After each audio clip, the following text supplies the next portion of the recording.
welcome back to my channel. If you're new, please do click the subscribe button. We talk about personal finance, self-development and entrepreneurship on this channel. So today's video, I want to talk about emergency fund. What is it?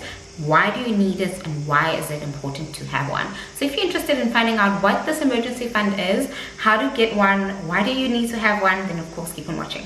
So what is an emergency fund and why is it important? An emergency fund is a fund that assists you to save up money for unplanned life to life or day-to-day circumstances and things that happen like abruptly or unplanned, and you just didn't know that it was going to happen, and requires you to have money to get yourself out of that financial situation. And it's just like emergencies as well, and it's just upcoming, or it can also be upcoming expenses, something that you know is going to happen that you need to start saving up for, because it's a short-term thing. It's not something long-term. It's something that happens once a year. For example, for me, I don't have a car maintenance plan for my car, so I know that I always have to save up money towards the time when I have to service it, because obviously that's something that happens once or twice a year, and it's not an ongoing expense that I have every single month. And having money saved up for life, day-to-day life circumstances really helps you to fork it out and sort yourself out with using your own money without having to go and service and use debt to get yourself out of that situation, and just be back at square one, where if you were paying off debts, you're now using debt to get out of that situation, and basically you are going backwards instead of forwards. And having a financial fund as well helps you to keep your financial goals intact, because if your financial goal is to serve and pay off debt, then if you have an emergency fund that you can use to pay unplanned circumstances, then you can continue paying debt and not have to use debt to get yourself out of those financial situations.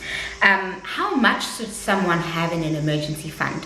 Well, ideally, the gurus always say 3 to 6 months of your essential living expenses. Essential, I mean needs, meaning housing, transportation, and food. Not clothing, not shopping, not doing your hair, doing nails. No, that's not a necessity. But necessity, 3 to 6 months of your necessity, your basic living expenses.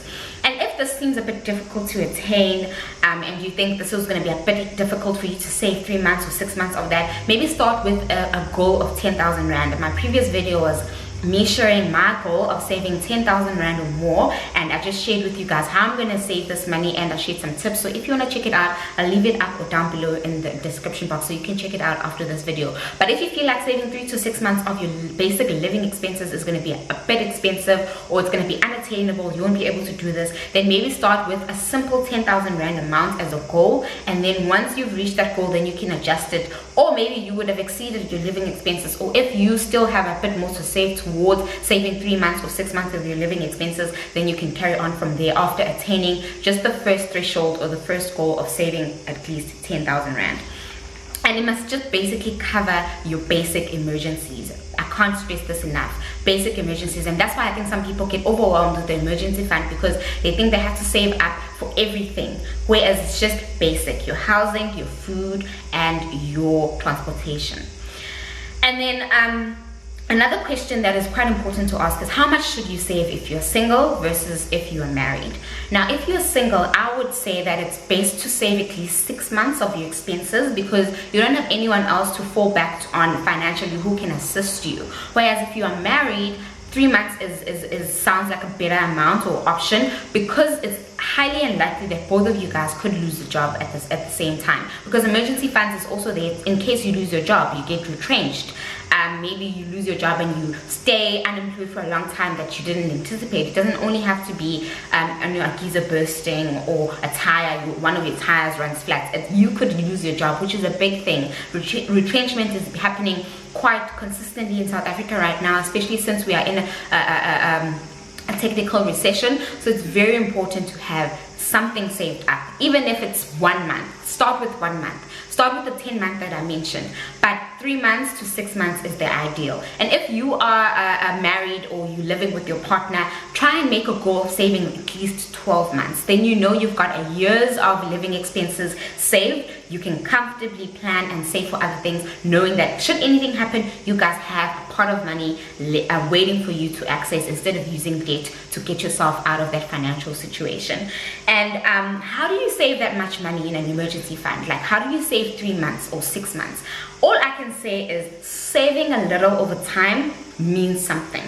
If you start now and you build in an emergency fund into your budgets, budgeting is so important, I always mention this, into your budget, and you save at least 500 Rand or 1,000 Rand, depending on what you have disposable and available for you to save, that little every single time will add up into building you or drawing you closer to a position where you have 3 months or 6 months saved. You need to be intentional about this. You need to be disciplined about saving this, and you need to be focused and know why you're saving. That's why I say basic living expenses, because if you're also saving for your nails or getting your hair done in that account, you'll be digging into it more often because it's not specifically for something. You just save for everything. Whereas if it's specific for an emergency based on your housing, your food, or your transportation, you know that's what that money is for.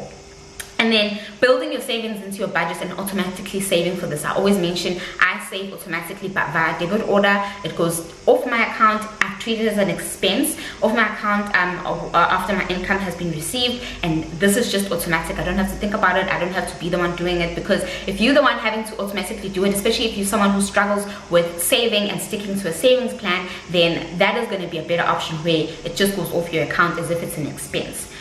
And then another question to obviously ask and consider is, where do you keep this emergency fund? Where do you keep this money?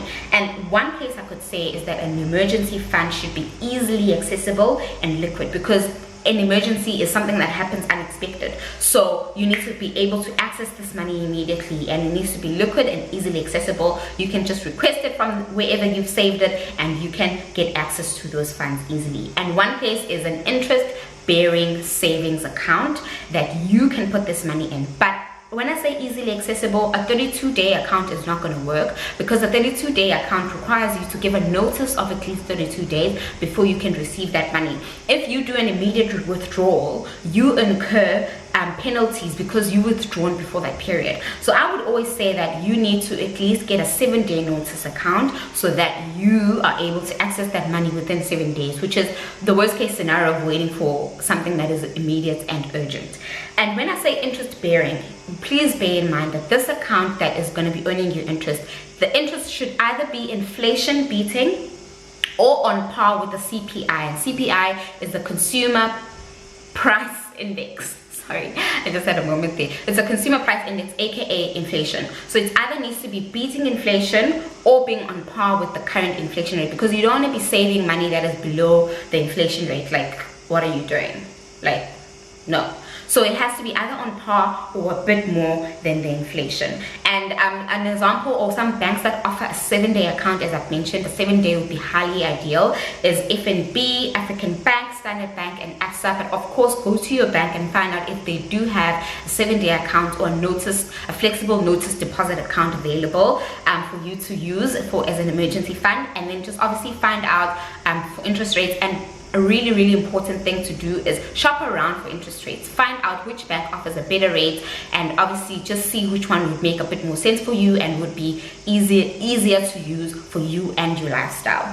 And then another one that some people always mention, I unfortunately can't do this because I don't have it yet, but this is to be putting money into your Access bond. Now, Access bond is very good, because if you are putting a bit more extra money into your Access bond, one, you're reducing the interest that you're paying on your bond because you're putting in extra money. And another thing is that because you are treating this as an emergency fund, you can access these funds easily because of the Access bond or the access amount to the bond. But it's very important for you to find out from your bank if your bond is an Access bond, because you don't want to just be saving money and thinking you've got an emergency fund from your bond, but you actually don't, because your bond is not an Access bond. Find out from your bank if your bank is if your bond is an Access bond, and if not, apply for it so that you can start saving for it. But some people always say if you have a bond, the best place to have an emergency fund is obviously using your bond, so you can reduce the interest that you pay on your bond and also be able to put money away and have access to it as an emergency fund.